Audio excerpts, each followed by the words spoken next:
இதாயா கொழுப்பு எல்லாம் அப்டமனில் தான் இருக்கும். இது கொழுப்பு, அப்டமன் தான் கொழுப்பு.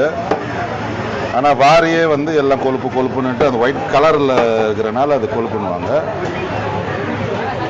இது வந்து வயிற்று உள்ளே இருக்கிறதுல, வயிற்றுனா ஸ்டமக்கில் கிடையாது, உள்ளே இன்டெஸ்டைன் பக்கத்தில் இருக்கிறது. இதை தான் நம்ம மெல்ட் பண்ணி எண்ணெயாக வச்சுருக்குறோம்.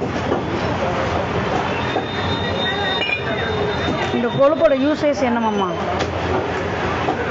கறியோட இதுதான் வந்து நல்லதுன்றது எப்படின்னா டெய்லின்றதுன்றது ஒரு 3 நாள்னாச்சும் கண்டினியூவாக சாப்பிடணும். ஒரு மெடிசன் க்யூருக்காகன்றதுக்கு இந்த பைல்ஸ் பேஷண்ட்லாம் அதெல்லாம் இருக்கிறாங்களே அவங்களாம் வந்து கறி டெய்லி சாப்பிட முடியாது.